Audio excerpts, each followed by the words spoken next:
I have to show you how you can upgrade this Superfilter to the next level. Let's say you have a workbook with multiple sheets, and each sheet contains a table with multiple columns and the exact same structure. All right. So some weeks ago, we have seen how to create a filter that allows us to insert a text string and get back one column. What we are going to do now is to modify the formula so that we can get back multiple columns. The first part of the formula looks just the same.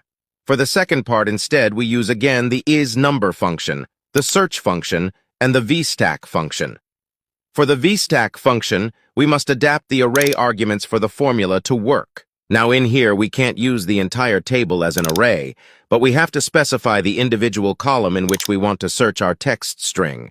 Let's just use the customer ID column. We close our formula and that's already it. Now take a look. I can search for a specific customer ID and get back every column and row of all the tables that contain that specific text string in the customer ID column. And yes, despite being so powerful, the formula still has many limitations. For instance, let's say we also want to be able to search in the feedback column.